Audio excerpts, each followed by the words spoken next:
History as it happens, June 27th, 2024. What the Commies really wanted. The greatest military leaders of all time, Marshal of the Soviet Union, Joseph Stalin. Our meeting here in the Crimea has reaffirmed our common determination to make... Do you, Ambassador Zorin, deny that the USSR has placed and is placing medium and intermediate range missiles and sights in Cuba? Yes or no? Once again, the Soviet Union, demonstrating a colossal contempt for the opinion of mankind, has resorted to brute force to keep a satellite nation under control. Massive Soviet military forces have invaded the small, non-aligned, sovereign nation of Afghanistan. Chairman Brezhnev repeatedly has stressed that the competition of ideas and systems must continue, and that this is entirely consistent with relaxation of tensions and peace. The man who took charge within hours of Konstantin Chernenko's death represents a new generation. They are the focus of evil in the modern world. Get used to the name, Mikhail Gorbachev. You may not humiliate a nation, a people, and think that it'll have no consequences. The Cold War days are over. The Cold War is over. The Cold War is over. Russia is a regional power. The Cold War was a conflict between two superpowers and between two ideological systems, democratic capitalism versus communism. A zero-sum struggle that brought death and destruction to small countries whose fates were of no real importance to any global balance of power. So why did they do it? To expand communism, or was the Kremlin also motivated by other factors? That's next as we report history as it happens, a podcast from the Washington Times. I'm Martin DeCaro. Russia has tended to view the expansion of freedom and democracy as a threat to its interests. We say that ideology is the canon of Marxist-Leninist work, Das Kapital or whatever, or some kind of pronouncements by the party newspaper, Pravda. Then I contend that this is actually not all that important in understanding Soviet foreign policy. In April 1997, 6 years after his office and the state he presided over vanished, Mikhail Gorbachev spoke to members of Congress here in Washington. The topic, NATO expansion. The man who de-escalated the Cold War, who let the people of Eastern Europe go their own way rather than send in the tanks a la Brezhnev in 1968, was now warning U.S. decision-makers that including Poland, Hungary, and the Czech Republic in NATO, especially if Western troops and nukes were to be deployed in those countries, would provoke a backlash in Russia. Here are Gorby's comments through his translator. And I am not persuaded by the assurances that we hear that Russia has nothing to worry about. You may not humiliate a nation, a people, and think that it'll have no consequences. You may not humiliate a nation, he said. Well, Gorbachev said nothing about ideology in those remarks.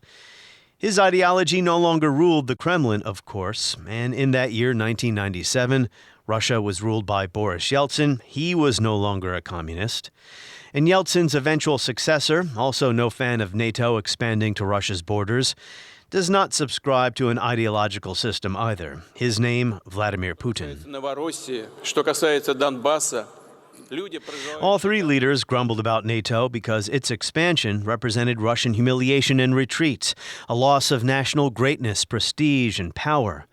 The former Eastern Bloc used to recognize Moscow, or really was forced to recognize Moscow at the barrel of a tank, as its lodestar. Well, not anymore. Astonishing news from East Germany, where the East German authorities have said, in essence, that the Berlin Wall doesn't mean anything anymore.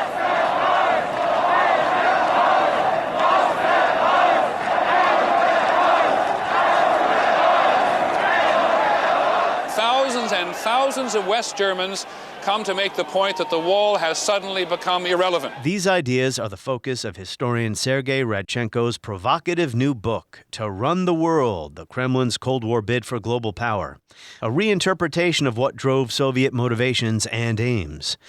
It wasn't just ideology, and Soviet leaders from Stalin on were not interested in world conquest or even conquest of all of Europe. Rather, Radchenko argues, the Kremlin pursued U.S. recognition of the legitimacy of its national interests, a goal undermined by Soviet support for left-wing revolutionaries in the Third World. Because this Soviet support was viewed in Washington by Cold Warriors like Ronald Reagan as an existential threat to freedom, democracy, global security, never mind the United States record of toppling democratically elected leaders in places like Guatemala in 1954, because they were the wrong kind of lowercase d Democrats. Since 1917, the Soviet Union has given covert political training and assistance to Marxist-Leninists in many countries. Of course, it also has promoted the use of violence and subversion by these same forces. There was more to the Cold War, of course, than misperceptions, meaning what we're doing is simply in our national interest, while the other side views it as provocative or threatening. The 1979 Soviet invasion of Afghanistan. There are conflicting reports out of Afghanistan, some saying that Soviet forces now are in complete control of all major towns and highways. Totally undermined all the Soviet propaganda about opposing colonialism or imperialism. It was a monstrous crime. To demoralize and defeat the Afghans, the Soviets have unleashed the full force of their modern weaponry. Poison gas has been raised down from the air upon Afghan settlements. Massive attack helicopters have been used against mere villages. Hundreds of thousands of innocent civilians have been injured or killed, and countless tiny mines have been strewn across the countryside. Did it really matter to the Kremlin who controlled Angola, or whether socialism could work in Angola or Somalia or Ethiopia, or even China? Stalin did not believe in Mao's communist revolution. Speaking of Stalin, this is where Radchenko begins his analysis. 1945, the Yalta Conference. The beautiful Crimean seaside town of Yalta was the setting for the latest and greatest conference of the Big Three, where the Soviet dictator sought to secure his sphere of influence in Eastern Europe. One of the first to be greeted at the Yalta airfield by the foreign commissar, Mr. Molotov. Radchenko writes, Stalin was looking for a great bargain as the war neared its end. His vision was in Russia's realpolitik tradition and owed at least as much to the 19th century's concert of Europe as it did to Marxism-Leninism. Stalin, he says, was a believer in power, but he knew that power alone would not suffice. That is why Yalta became so important. He knew that the Americans could endorse or reject his post-war claims. Even if he knew that his position in Europe and Asia rested first and foremost on Soviet military power, he wanted more than just power. He wanted legitimacy. In Crimea, the site of the Yalta Conference, he worked hard to achieve it with Roosevelt's blessing. He could not have known that his treasured Yalta framework could prove so short-lived in the end. Has reaffirmed our common determination to maintain and strengthen in the peace to come that unity of purpose and of action which is made... Another big argument Radchenko makes in this chapter along these lines is that Stalin, right off the bat, was not hell-bent on communizing Eastern Europe. He was willing to play it by ear. So I finished reading this book a couple weeks ago and have been thinking of the implications of the author's thesis since, as we here in the West today are still trying to make sense of Putin's motivations and aims. There are continuities from the Soviet past to Russia's present. I reviewed the book for the Washington Times. I'll share a link to my review in my weekly newsletter. You can sign up at historyasithappens.com or search for History As It Happens on Substack. Sergei Radchenko is an expert on 20th century Russian and Chinese history at the Johns Hopkins School of Advanced International Studies. Vladislav Zubak is here with us today, too, professor of international history with expertise on the Cold War and the Soviet Union and Russia's intellectual history in the 20th century at the London School of Economics and Political Science. He is the author of Collapse, The Fall of the Soviet Union. We did a podcast about it last December. Vladislav Zubak, hello again. Nice to be back, Martin. It's been about 6 months since we spoke. We talked about your giant book. And Sergei Radchenko, the guest of honor. Welcome back. Thank you, Martin. I look forward to this. We're in the habit of talking about giant books. Looks like your hair is a little bit more gray than it was last time we spoke. I take it that's from all the hours in dark archives or stress from trying to finish this thing. You spent, what, about a decade on this book? Yeah, it took about a decade. Active research took probably about 8 years. I don't know how many months I spent in the archives, but of course, I was enormously lucky in the sense that the archives were opened up just as I was working in this project, because you could spend 10 years in the archives and get absolutely nothing. I spent 10 years there and got so much stuff that I had trouble processing it. Yeah, I want to talk to you about the archives and the source material before we dive into the arguments here. When I saw the book, I'm like, another book about the Soviet Union during the Cold War? But this is fresh material because you were able to access, well, in Russia, I was not aware of this. The man in the Kremlin, Vladimir, apparently has declassified all of these documents, but also in the Chinese realm, on the Chinese side of the book, you were able to get documents that basically no one has seen before, no one in the West? Well, except for Vlad, because of course he was the pioneer. Well, don't I would exaggerate my role too much, and I was there, and lucky enough as well. Luck is a huge factor in history.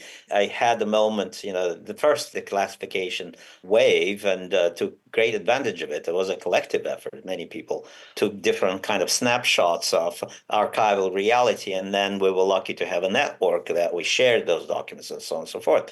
And, ironically, when everybody began to give up on archives at some point, I think it was around the early zeros, when indeed everybody decided, Putin is in power, and that means that archives is getting close.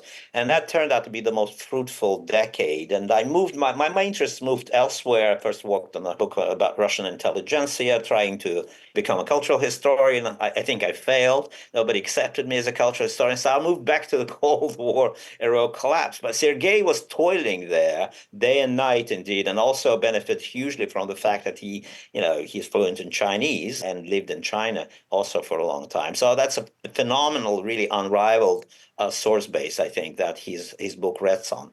I think a lot of people would be surprised that the Russian archives are open. What was the purpose of doing this on Putin's part? I assume he had the final word.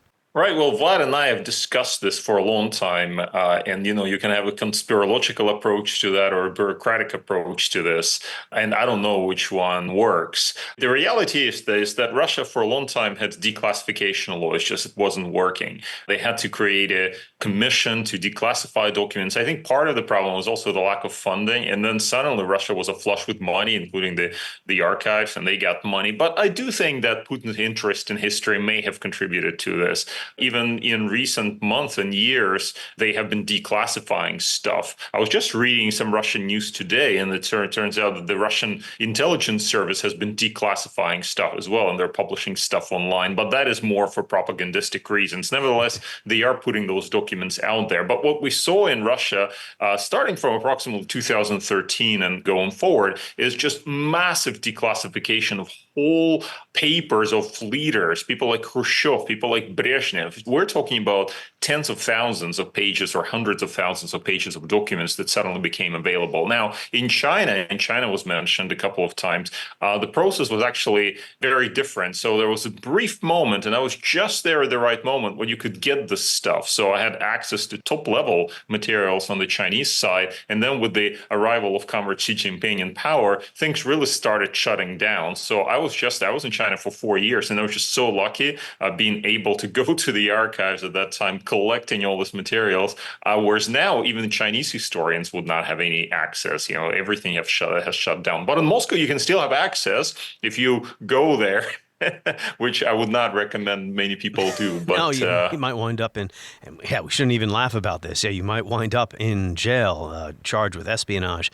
Your reinterpretation, your argument, and by the way, Sergei, Vladislav here is going to act as co-host of this podcast. I'm going to hand over the reins partially to him, because I'm more interested in hearing what you two as scholars have to say about this. Your reinterpretation of Soviet motivations during the Cold War.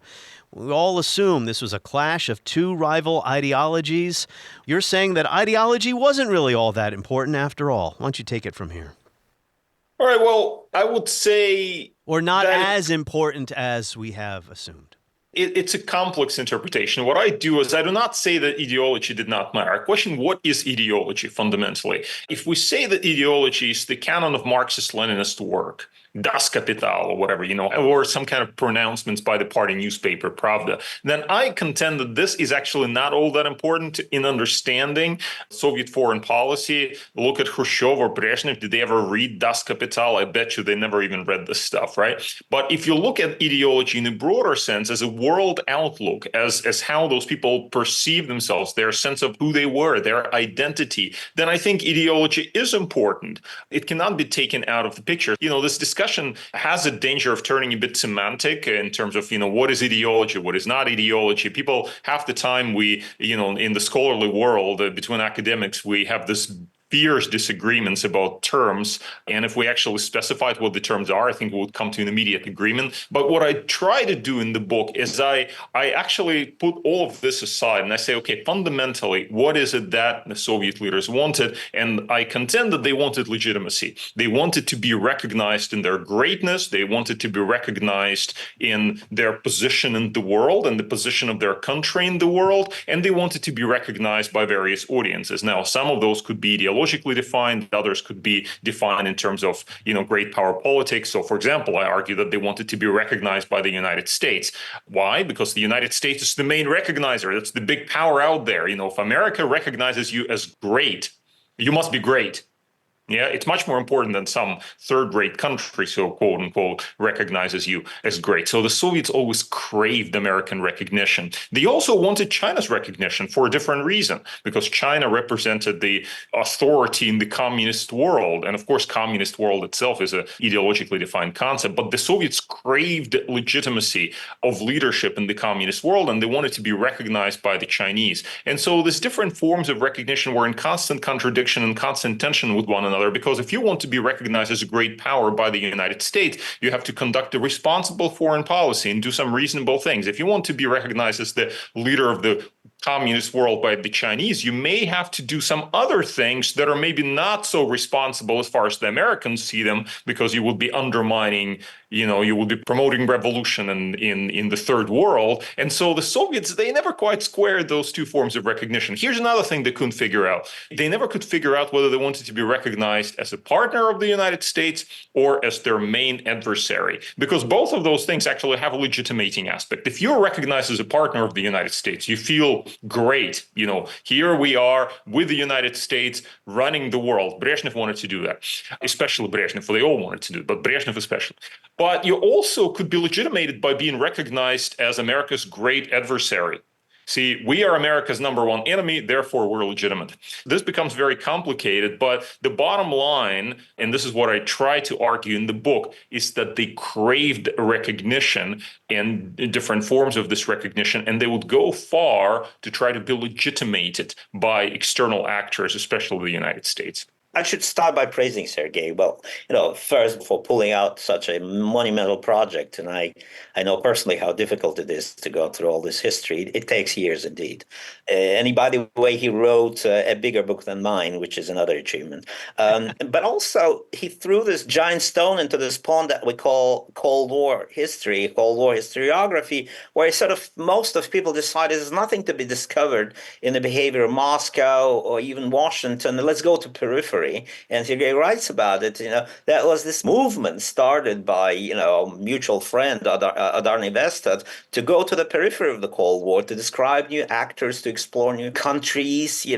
Forget about Moscow. It's hard to forget about Washington. Everybody went to Washington archives and presidential libraries because it's easier to be there. Everybody stopped going to Moscow, thinking, A, archives are closed, and B, we know already everything about Moscow. But Sergei reopened that. And, this is really tremendous. In terms of ideology, I should say, for a long time, many people in America saw ideology something like John Foster Dulles, the way John Foster Dulles saw ideology. John Foster Dulles carried with him the questions of Leninism written by Stalin and sort of quoted them even at the meeting of the National Security Council. This is ridiculous. We all recognize it. But in this way, most of Americans think of, the Russians as being just very fanatical, ideological. And what Sergei did, he reopened a whole new area. He discovered psychology of leadership. Not he personally, of course, but he introduced the psychology of leadership, psychology of recognition. recognition, psychology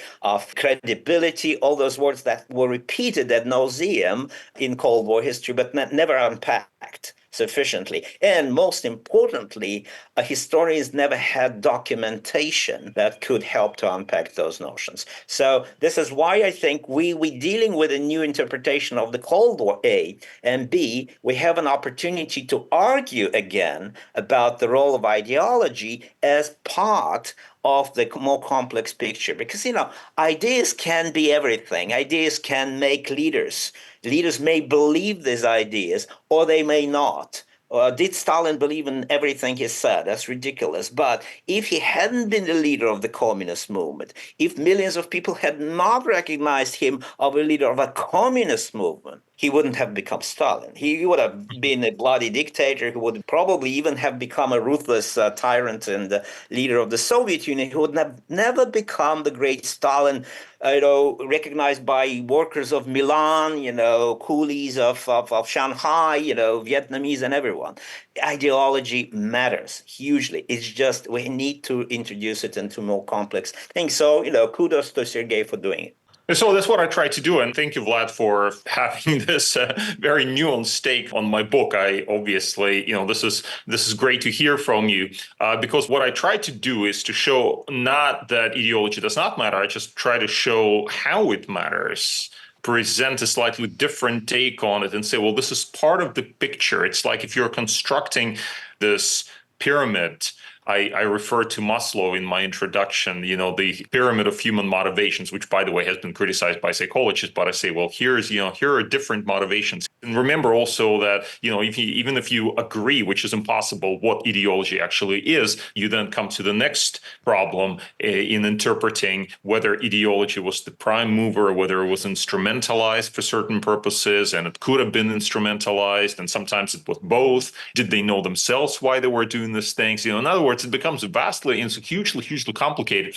But the bottom line for me is seeing those people, seeing those policymakers as human beings. Because of the quantity of materials, we now can go really in great detail. And if you have 500 conversations by Nikita Khrushchev that take hours and hours and hours, you read them, you basically feel like you know this person. Like he says the same things. He talks about the same things. He goes into his various fears and obsessions, and you feel almost like a psychiatrist there, right? Hearing him sort of vent the same kind of things all over again. And then you really appreciate Khrushchev as a person, first and foremost, before you even get to, great power politics or ideology and so on. And I argue in the book that understanding these people as people is actually important, because then we can see why they made their decisions. And that's the whole point of history. Nation states don't make decisions. People do. I want to return to that point. Here's what you actually say in the book, Sergei Radchenko. Communist ideology itself does not get us very far in understanding Soviet behavior. It was an ill-fitting cloth that never adequately draped the incongruent lines of Moscow's ambition. So, a few thoughts. I'll try to keep these as terse as possible. But you guys have been with me before. You know that I can meander sometimes. Understanding motivations is critical. Some people might say, well, what does it matter? The missiles are in Cuba. What does it matter what was driving the behavior? The Soviets are selling weapons to Nasser. What does it matter what's motivating them? Well, it always matters. Motivations are critical. And I try to apply these arguments or these ideas to what's going on today.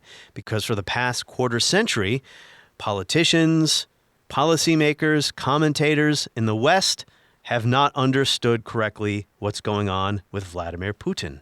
What is he after? Is there a systematic ideological doctrine underpinning Putinism? I think we have to understand that to figure out the right response to what he's doing in Ukraine. So I go all the way to Putin. In the conclusion, I have this very long conclusion, an epilogue, or what you might call it. Because of the continuities in foreign policy. There's a continuity. I mean, it is important because if we go back to the 1990s, we were living in a different world. Who thought that we would be living in the world we live in today? I mean, and this actually matters for historians because as you write, you are reflecting on what's happening around you, and you sort of filter history through the lens of your own own experiences. It just happens inevitably. We might as well just admit it up front that this is what we do as historians. And so the generation that was writing in the early to mid 1990s, those people, and Vlad is also, Vlad was also writing in the mid 1990s. So it's kind of odd for me to say like this wasn't something, 100 years ago. But it seemed at that time that the Cold War was over already, and it was a distinct sort of thing, very unique kind of thing. It was finished. It was never to repeat itself. Whereas now we're living through a period that in some ways resembles the Cold War. Now we can talk about the differences and we can say, well, this is actually a different thing because at that time they were talking about different paths towards modernity, for example, during the Cold War. Arnie Westad would make this argument, whereas today we're not, there's a convergence of modernities to a certain extent, capitalism prevails and so on. So it's a different story. And yet, in so many other ways, there are continuities with the Cold War. The role of nuclear weapons, for example, the striving for greatness, the role of global hierarchy and where you want to see yourself in this hierarchy, the various aspects of the competition. That's why I did not skip over 1989. It still plays a very important role in the book, but it plays a lesser role than in previous works about the Cold War because I kind of continue from 1989 and I take it all the way to the present and I say, oh, look, what's the stuff that Putin is doing in so many ways is actually quite similar to what Khrushchev was doing or to what Brezhnev was doing or to what Stalin was doing. And yes, there are differences, and yet there are certain continuities. And what are the continuities? The continuities are Putin's desire to be recognized. Yes, I find these arguments that he's doing this because he's a fascist to be nonsense. Is Ukraine or was Ukraine an actual threat to Russia? No. Was NATO going to invade Russia? No. But the threat, it's realized in a different way, and not just for Putin. We're talking about the Russian establishment here. It is a loss of what? Prestige, credibility, power, right? To see NATO coming all the way up to your borders. And I know Vlad needs to jump in here, but this theme continues to pop up in your book. This idea that the West won't take us seriously, that they keep lecturing us, that they're not treating us like the superpower we think we are. Yeah, I would support it. I'm going through some materials now, maybe thinking about the sequel to Collapse. And of course, it's about 92, 93, 94. And even the most sort of dedicated Russian liberals, let's call them liberal Democrats, or at least they considered themselves such, around Boris Yeltsin, they often among themselves kind of gripe, oh, these Americans come and they lecture us. They behave like bosses. They boss us around. As long as Russian establishment wanted to enter that brave new world, as long as there was hope, and that was largely ideological hope, I should stress, based on this belief that liberal democracy, presupposes more equality in relationship between states. At the bottom of this was hope that Russia would be both admitted and recognized as an essentialist great power. And this is a paradox about the post-Soviet Russia that reached sort of our days and exploded in such a way.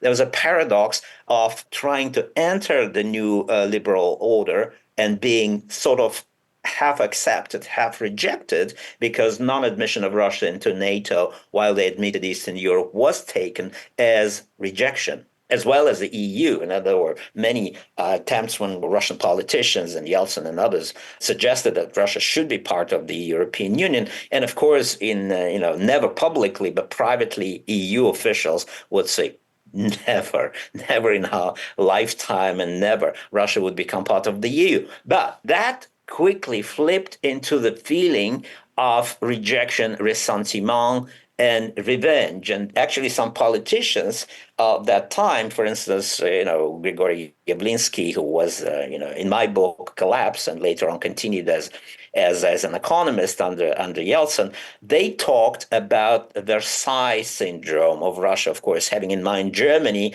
after German defeat in 1918. So that syndrome, Versailles syndrome, was under control, as everybody believed. And even when Putin became president, he was not interested in it. He let get people like Zhirinovsky, who's dead now, but it was very much alive then, to rant about it. It was only later that Putin himself began to sort of partake, how consciously, I don't know. And that's again the matter of his inner beliefs, exploitation, instrumentalization. It's Sergei is right. It's a circle that we can never really square. But he began to instrumentalize this more and more, this Versailles syndrome. He began to sound like, sort of Russian nationalist. And by the way, the disappearance of another ideology that was European, Marxist ideology, after all. Everything was put in great order. Hegel was there.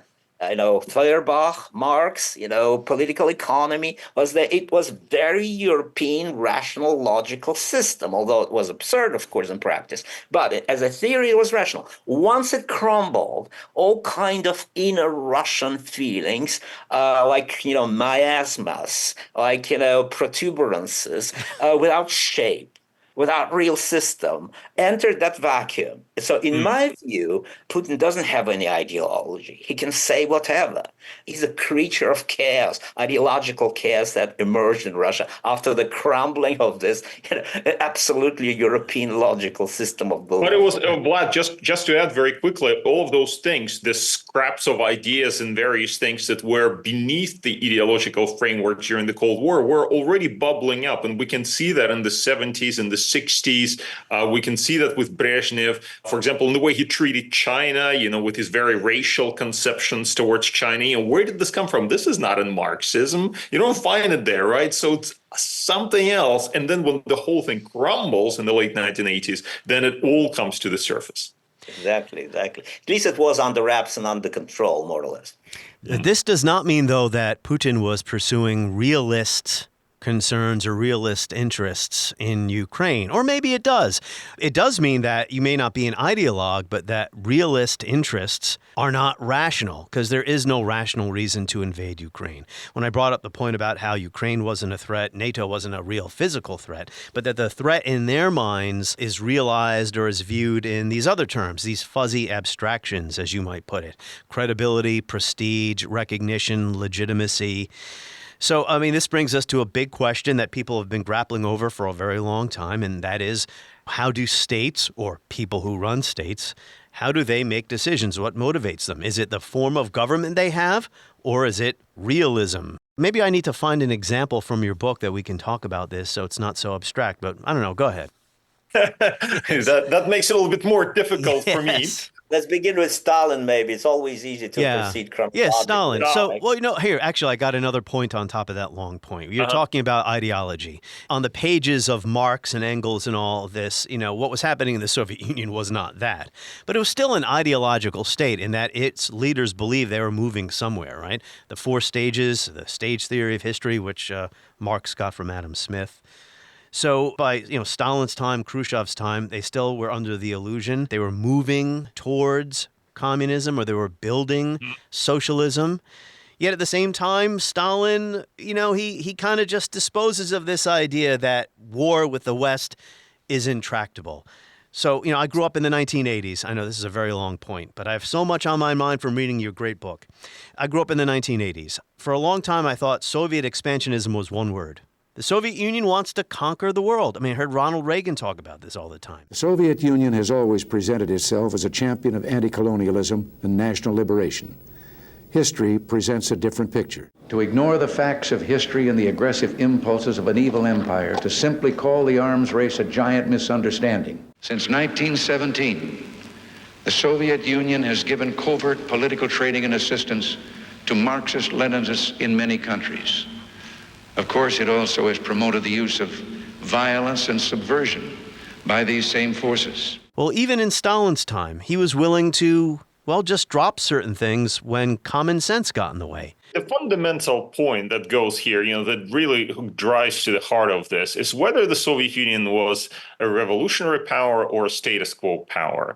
We can ask this about every other country. We can ask this about China. We can ask this about today's Russia. Is it a status quo power or is it a revolutionary power? A revolutionary power wants to overturn the existing order of things. The status quo power is basically more or less content. So if you get to 1945, then things become really complicated. What we can see, and Vlad, of of course, knows this better than anybody else, but there was post-war Soviet planning that did see the Soviet Union more or less in command of Europe. There was an expectation the Soviet Union would extend its power very far into the European continent. It never actually worked out that way because, of course, the Americans stayed, and there were also other things that happened that precluded Soviet domination of Europe. But we don't see, for example, in the Soviet post-war planning documents, the idea of conquering the United States, or we'll expand until we conquer the United States. It's just not there. But there was an idea of controlling Eastern Europe. That's very much there. Even controlling Sweden, for example, or exercising influence over Turkey or the Turkish Straits. Yeah. Now, this idea of controlling and extending your influence, is that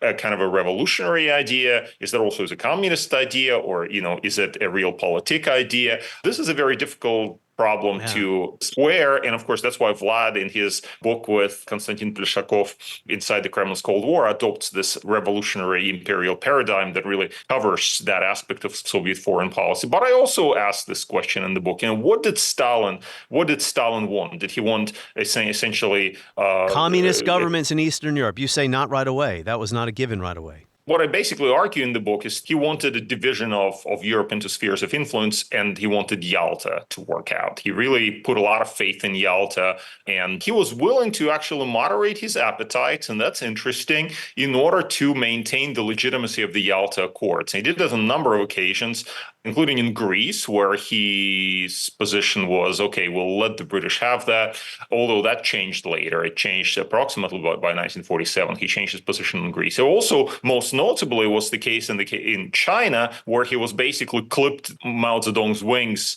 saying, you know what, revolution, put that aside, go there and negotiate with Chiang Kai-shek. He did not believe in the communist revolution in China, is what you're saying. If you're a crazy Marxist intent on spreading communist revolution to China, surely you would back your ally in Yan'an, who's saying, yes, we'll go there, have a revolution. But what does he say? Go to Chongqing, negotiate peace with Chiang Kai-shek. Mao was absolutely outraged by this. This was a sellout like you have never seen. Stalin was willing to do that. Why? Because his gains in China were ratified by the Yalta Agreement, and that had American recognition. And so that's what I'm saying. He's not a mindless expansionist necessarily. Of course, he could expand in places where he could, right? He could. But in some places, he would say, oh, no, I'll exercise restraint here because I get something in return, American recognition. That's where Yalta becomes important. And by the way, since we keep constantly making comparison to the present day, it's very interesting to see Putin constantly talk about Yalta today. He refers to Yalta in his various speeches, etc. So that is clearly fixation in his mind. He feels that, here was Yalta was that moment where Soviet power was recognized and its sphere of influence was recognized. Now, ask the Eastern Europeans what they think about Yalta, and they will not be happy. They'll tell you that Yalta was a gigantic sellout of Poland and other countries. From Stalin/Putin perspective, this was kind of pragmatic recognition by America of Soviet greatness. And why can't we have another Yalta? That's how he's thinking about these things. And the realist concern about security, too, having a buffer zone after being invaded by Germany twice in the span of a generation or two. Of course, terrible for the people who happen to live there. Vlad, I promised that you would be the co-host of this episode. Well, I guess you proclaimed I'm a co-host, so I'm grabbing power and to play the first fiddle, as Sergei advises us. It'll be triangle, fateful triangle. We'll wrangle among each other. I'll play China and so on and so forth. What I find totally fascinating about the book, that it is a constant thread of a string of very different Soviet leaders, from Stalin to Gorbachev, trying to get a place under the sun next to the United States without going to war with the United States. And what is most fascinating about this belief, that actually at some point, they were disillusioned, they went back and forth, Khrushchev, Stalin, Brezhnev, and Gorbachev, and so on and so forth, but they did believe that it was possible. At some point, Stalin had Yalta. He sat with Roosevelt. He got so much from Roosevelt to legitimate his claims on the Far Eastern territories and Manchuria, and tried more.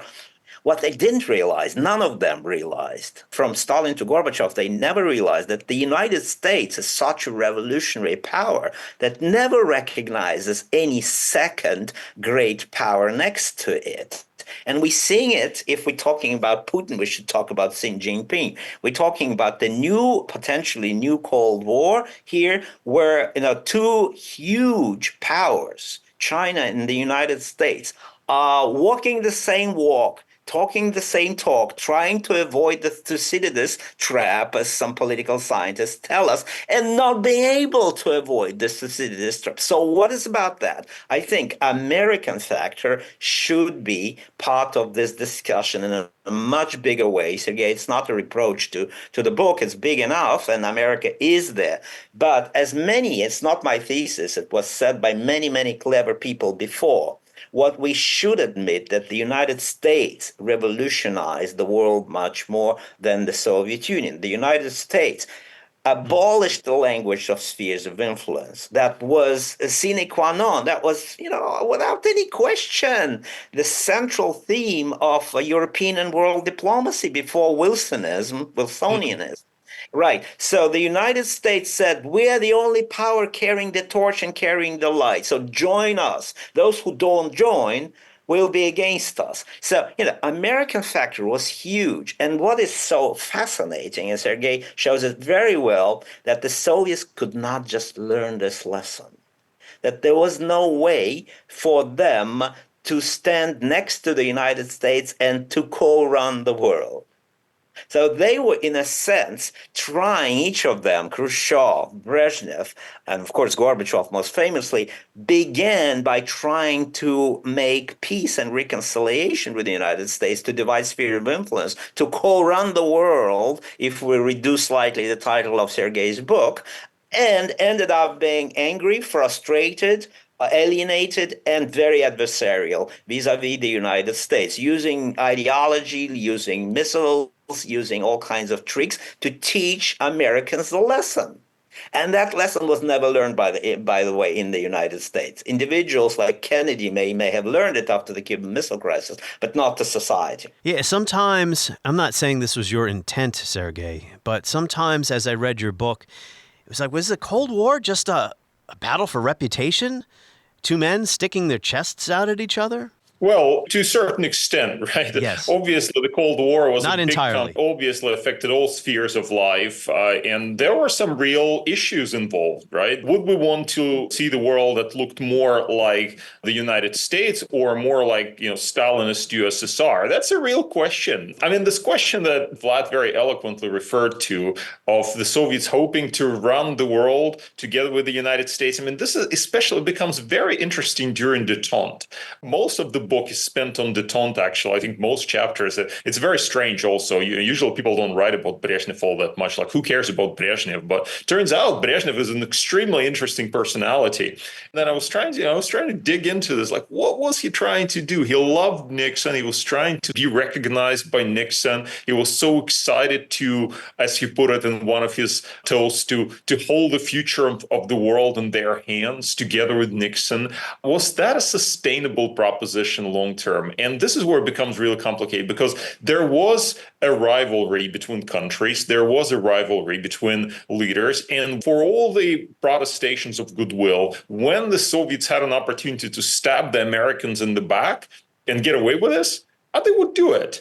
They would do it. And the Americans did the same thing to them, right? It's not, they both did it to one another. So this whole condition of détente and the condition of co-running the world together, it was fundamentally unstable, because the moment you get an opportunity to screw your partner, you will do so in order to improve your perceived position in this situation, because fundamentally there's still rivalry. Although Brezhnev, to defend the old man, in the Middle East, he tried, as you write very well in your book, Sergei, he tried to warn Nixon that, there would be another Arab-Israeli conflict, and let's prevent it.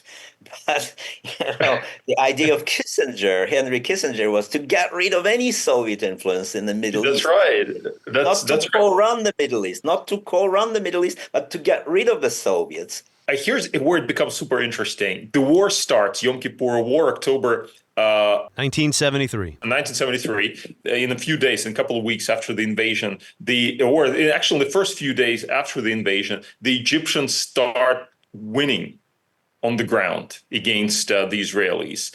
Brezhnev was not in favor of this war, right? He was not even forewarned. He was not happy. When the Egyptians start winning, he's like, okay, that's great. Our clients are winning on the ground. Let's back them. So it switches just like that. He wanted to prevent this war. He was trying to warn Nixon. Now the Arabs are winning. Yes, these are our friends, because this would be victory for Soviet arms, for Soviet prestige. You see where it becomes complicated? Given the opportunity, he could have just immediately put pressure on Sadat and said, stop this right away. We're not going to help you anything. But he didn't. That's the irony of this whole situation. Ideology steps in here, because now, so the Soviet is it ideology or prestige? Friend of anti-imperialist forces, and speaking of today's protests against whatever, I shouldn't say it. The Soviet Union was on the side of all progressive forces against Zionist forces and imperialist forces. Well, in any case, they had clients in the Middle East, and if their clients won, it would be great for the Soviet Union, whoever their clients were. It was great when your clients win, because that shows that you're a great superpower. Sergei, you said, was that ideology or is that prestige? I guess it's not one or the other, right? They interact with each other. The prestige matters because, well, it's not just prestige for the sake of it. We want to be the leaders of the revolutionary vanguard in the communist world. But you can also twist that around and say it is prestige just for basic national greatness, because some of these people weren't communists. Nasser and Sadat were not communists. The Ethiopian-Eritrean conflict. Ethiopian-Somalian you were talking about. Yes, Somalian. sorry. Ethiopia-Somalia. You had communists on both sides, or supposedly, I think you put Marxist-Leninists in quotes. They drop that and they go to the United States. Actually, no, we're capitalists. Why don't you come help us against the Soviet Union? I sense that sometimes you weren't willing to come down conclusively one way or the other. You say, well, it may have been this, it may have been that. And that's not criticism. I think sometimes it is really hard to determine. And that's the complexity of history, because it would be one thing to just say, okay, here's what it was. It's sort of like now when people say, well, Putin is motivated in his attack on Ukraine. He's motivated by this or that. Whereas in reality is always fuzzy, right? He could be motivated by a combination of factors. He may not himself even know for sure what he's motivated by. I mean, we have to have humility as historians and fundamentally recognize our inability to actually come to any great conclusions from the existing sources. So that's why I have the on the one hand, on the other hand approach in those chapters. And in each chapter, I sort of say, well, yeah, it sort of mattered in this way, but it didn't matter in this other way. So since we mentioned Africa, I do talk about Africa a lot in the book. With Angola, I posed this question: what were the Soviets doing in Angola? And there are a bunch of reasons. There are, first of all, geopolitical reasons, military reasons. The Soviet military, for example, would think in terms of access to the coastline. Did they not think about access to the coastline much more than about Marxism-Leninism? The Soviet military never thought about Marxism-Leninism. They always thought about military bases. That's what they do, right? They think about how to get access to better harbors and stuff like that. So that's what they were thinking. And then you had people working in the international department of the Communist Party who were, of course, approaching Africa as a case of anti-colonial project, etc. Well, that's in their job description. I mean, that's what they do, right, in the Communist Party, in the international department. And then you had people like leaders themselves. You had people like Brezhnev who were thinking, well, if we have this client in Angola, and what about the Cubans? What are the Cubans saying about this? And I show in the book how the Cubans actually exercised a lot of influence on how the Soviets behaved in Africa. You would not think that the Cubans had any influence, but actually they had huge influence. There was actually a clash between the Cubans and the Soviets on the question of Angola, and later in Ethiopia and Somalia. Castro played a huge role. Why is it important to the Soviets? Because they want to be recognized by Castro among other people, and they want to defer to his advice, etc. So the motivations are marvelously complex, and trying to decipher them and untangle them is really a thankless task, which is why in the end, in many of the chapters, I have this multi-layered explanation. Well, it was everything, really. Yeah. Which is not great maybe for making an argument, but it is great for having a more, shall we say, nuanced understanding of what happened. Vlad, do you buy that? Do you buy his? We all sometimes admire the nuances, and then we have to remind ourselves we're writing history for laymen, and we need to lay it sometimes in plain terms. There are limits. I agree with Sergei. There are always limits to why question. As individuals interacting, we always ask ourselves, do I read his mind or her mind correctly? It's impossible, not to mention Stalin. But, I'm remembering this great phrase, he stands where he sits. if you're not Stalin and you don't have recourse to absolute terror to keep everyone under control, if you haven't won World War II, in other words, if you're just Khrushchev or just Brezhnev, you have to remember you're the head of the country primarily because you're the head of the Communist Party. And the Communist Party means Marxism-Leninism. And Americans, I would bet, most of Americans don't know what's the difference between Marxism-Leninism and Marxism. But it's huge because Marxism-Leninism basically instrumentalized the role of the Communist Party, the new type party. Communist Party can do great things around the world. It can keep Eastern Europe, despite the will of the people, in control. You can promote your influence in Asia. You can make Mao kowtow to you, and so on and so forth. Marvelous things. And Chinese are still doing these marvelous things with the help of this great Leninist instrument. So when we argue about the role of ideology, yeah, we can go to nuances, but in a sense, it's communist ideology that requires that you, as the leader of the country, whatever your ambition, whatever your search for credibility and complexity, you have to stand where you sit. You're the head of the Communist Party. And Marxism-Leninism teaches you must support agents of change around the world to the best extent. But Sergei shows this complexity when most of those leaders of the Kremlin were torn between what I've just described, which is logical and simple, and another great demand for recognition. And that's another huge topic that I think we should continue to discuss. I return to my thesis, why they deluded themselves repeatedly, believing that the United States at any moment could have recognized them as an equal power. That's, for me, the biggest question.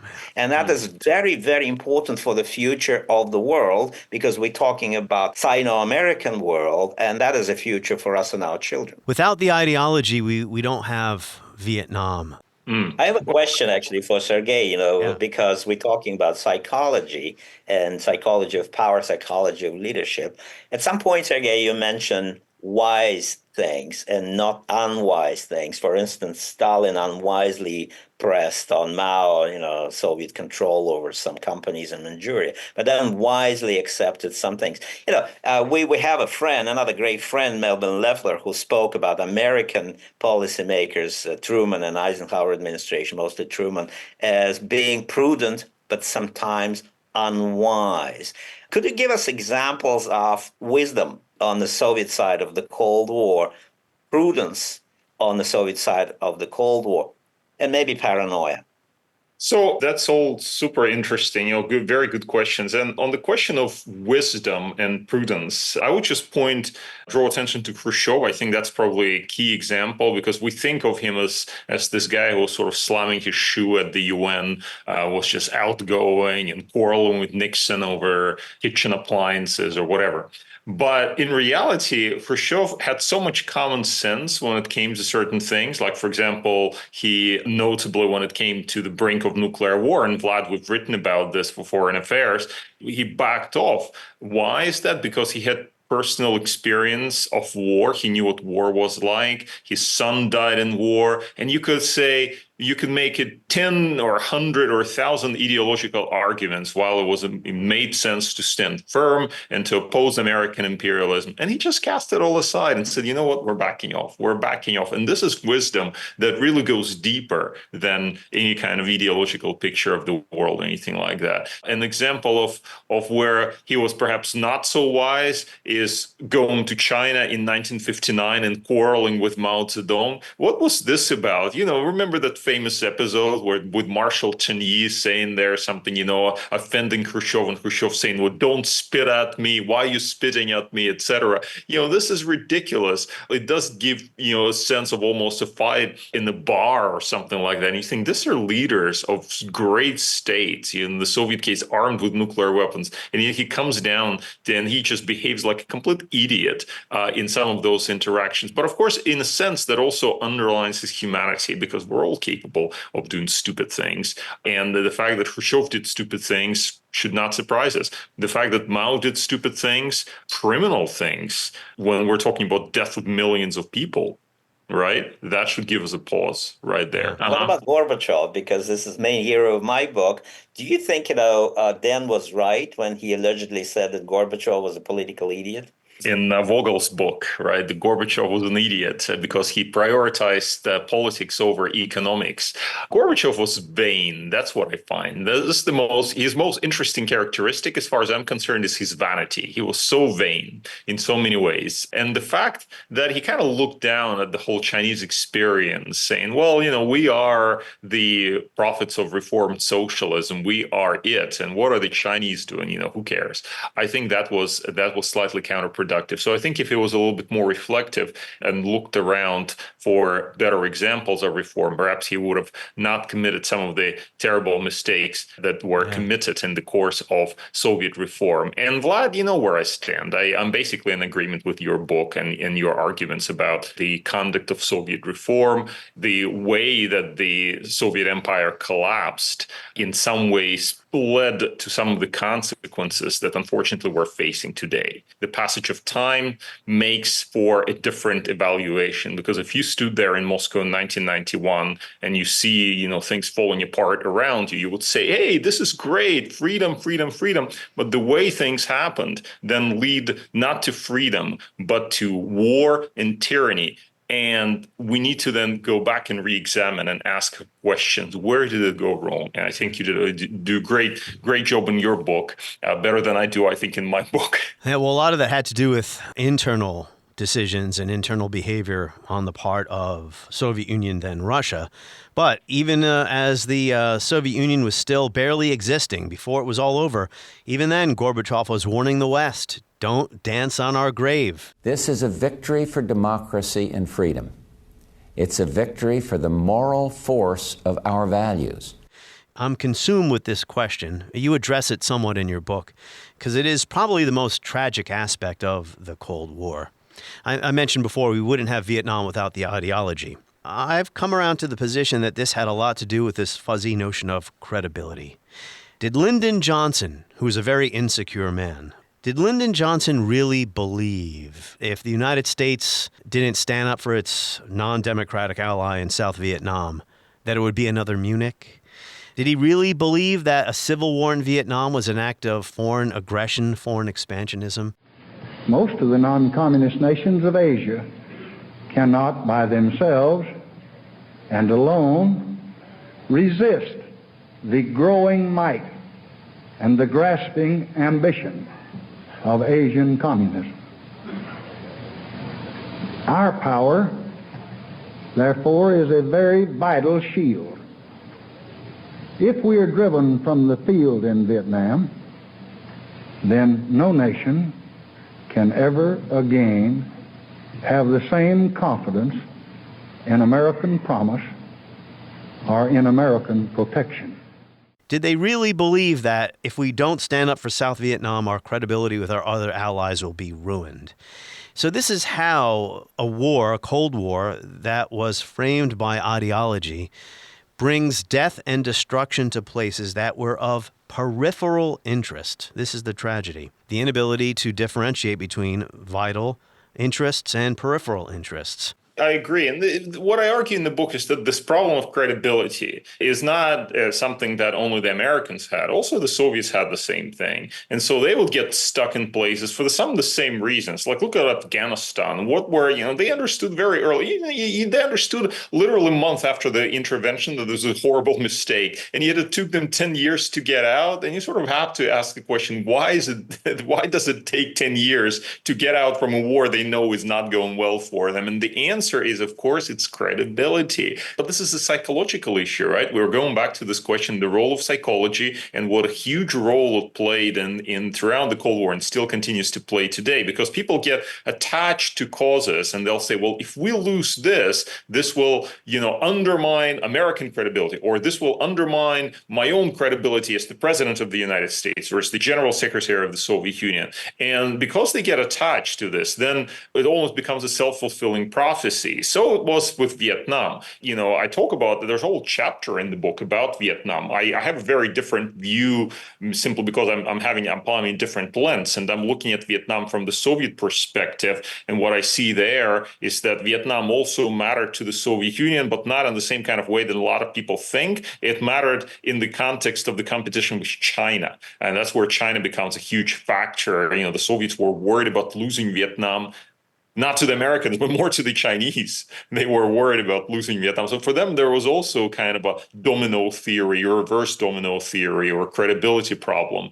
But it differed also from person to person. So, for example, Vietnam was a huge, larger-than-life issue for LBJ, but maybe eventually it lessened in importance with the arrival of the Republican administration. And we know, of course, that Nixon, by improving relations with China and starting the process of detente with the Soviet Union, kind of minimized the question of Vietnam. It was compartmentalized and finally you thrown say off the the loss in Vietnam made the opening to China possible. Well, the opening to China sort of preceded the final loss of Vietnam. Opening to China, we're talking February 1972, the Paris Agreement is January 1973. But what I'm saying is with Nixon administration, they saw Vietnam as a huge issue. They wanted to find an exit out of Vietnam. And the way that they did it was they said, okay, let's see if we can reach out to the Chinese. Let's see if we can reach out to the Soviets. And maybe Vietnam will fade in significance. And well, it did. Nixon and Kissinger knew the war was not winnable by that point, well before that point. But go ahead, Sure. I mean, that's also a factor. I mean, for the Soviets also, the importance of these issues faded or increased with time. So for Khrushchev, for example, as I show in the book, Vietnam was not so important. He was fixated on Cuba, for example. Cuba was hugely important to him for whatever reason, who knows why. But then Vietnam was not so important. Speaking about similar situations in some ways, but no, he didn't care about Vietnam. They could go to hell. But then come Brezhnev and Kosygin, and they're like, no, Vietnam is super important for us because this is where we will prove our credibility as firm communist allies. Why? A leader's change, it makes all the difference. And that's a big... Sergei, personal investment is a key. Since you recentered the Cold War quite successfully, in my view, and you recentered the Cold War in more than one way, actually. You recentered it around Washington and Moscow and Beijing, of course, but you also recentered it around human beings. And this is really important. We have plenty of biographies of presidents and so on and so forth, but you resented the whole process. And I think you're right, because after all, once a person places his own career and credibility into a cause, be it Vietnam, be it Cuba, as you said about Khrushchev, it's on Khrushchev's beat, that Bay of Pigs took place. It was on his beat to defend Cuba or lose Cuba. It's not just Soviet, socialist, communist cause. It's his. Khrushchev's cause. And that's the key to the question. Remember, we recently had a conference why leaders privately despair, this is an unwinnable war. And you can talk about many wars as unwinnable war. And publicly, they're jingoists. Because they know the moment they recognize it's an unwinnable war, colleagues would throw you under the bus. Yeah, and by Brezhnev's time, and you guys would know better than I. You lived there. Sergei, were you born in the Soviet Union? I think you were, right? I overlap with Brezhnev, but I was a toddler when he died, so I don't have a personal recollection. You mean when he really died, or when he died but was still alive? I mean, your book is amazing on how... That's it. That's a good one. Don't laugh about the Soviet Union now. No, I used to laugh about the Soviet Union, but look where we find ourselves today. The anecdotes in their book are amazing. So Brezhnev is sitting across the table from not the janitor in the Kremlin, other heads of state, and his aides are handing him note cards to read off of. So whoever it was, Jimmy Carter maybe one time, somebody asked him a question. All of them, that's right. Asked him a question. Premier Brezhnev, what are we going to do about this issue? Hand me my note card so I can read the answers. The leader of a nuclear power. Well, Martin, are we talking about Brezhnev now or someone else? Okay. Well, I'm speechless. Reagan... I have to step out. Sorry, guys, okay. But we can continue into parallels of history. I wanted to ask you a question, totally provocative question about what he thinks about Niall Ferguson's very provocative comparison between the decline of the Soviet Union and the decline of the United States. But that's probably for the next meeting. Yeah, we'll have you back on soon. All right, Vlad, you do have to depart. This is one of those rare instances where my podcast sounds like a live broadcast. So, Sergey, now that our colleague has went off, we're talking on a Friday. Maybe he's off to happy hour. That's where I'd like to be right now. By that point, I don't think the Soviet leadership still really believed they were moving on the path from socialism to communism. And I don't think they were really that interested in exporting communism all over the world. I think by this point, they really were interested in self-preservation and these other issues of credibility, etc. I think you're right. The ideology that you could still really talk about during Stalin and Khrushchev's time really became hollowed out by sort of 1970s. And it didn't really matter all that much. And they recognized it. That's why I argue in the book that people like Brezhnev tried to invent a new ideology of peace, ideology of managing the world together with the United States. And that's a strange ideology that you find, that Marxism-Leninism tells you nothing about. That's right, because war was supposed to be inevitable. Now he's talking about peace.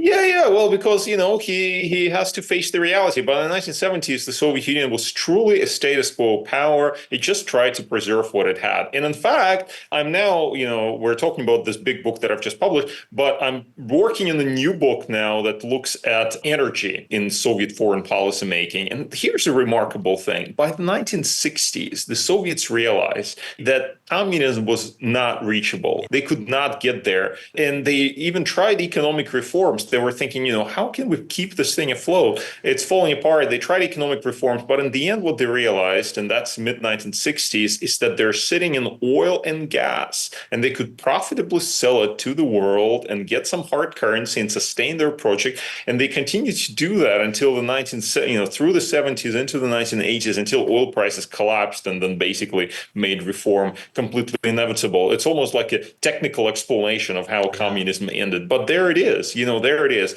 This is the reality. So communism, by the mid-1960s, no longer so important. All right, so you're going to go from being a realist to an economic determinist in your next book. I'm an economic determinist now. It all comes down, and actually, it's a very Marxist approach, Yes. On a personal note, did you believe in communism? So here's an interesting thing about historians. Historians, I think, are deeply affected by events that happened in their lives when they were young.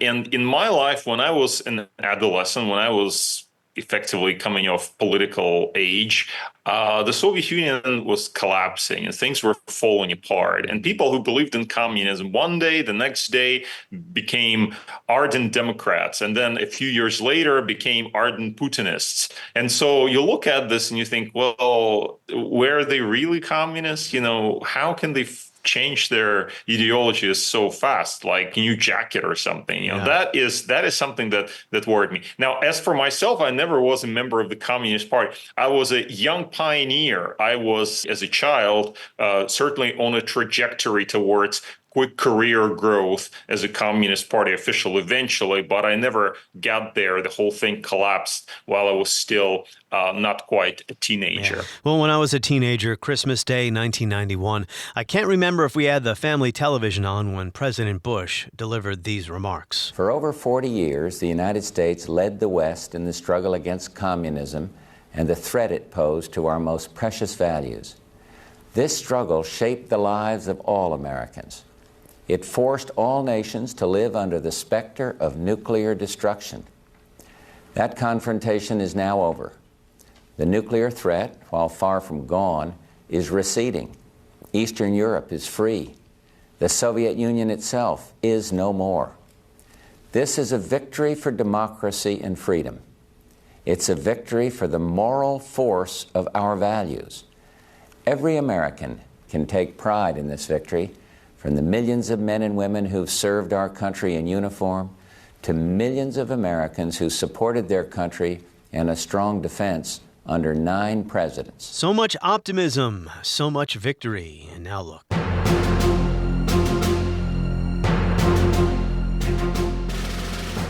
On the next episode of History as It Happens, are you familiar with the Chenault affair? Well, you will be soon. That is next, as we report History as It Happens, a podcast from the Washington Times. For Yoshanda, the Atlanta commute used to mean just crawling along, wasting time in gridlock. But not anymore. With Peach Pass, Yoshanda zips past the backups. Peach Pass gets me to work on time and home for those meaningful family moments. The express lanes keep my busy life moving. Less traffic, less stress. Get to your life faster with Peach Pass. Get yours at peachpass.com.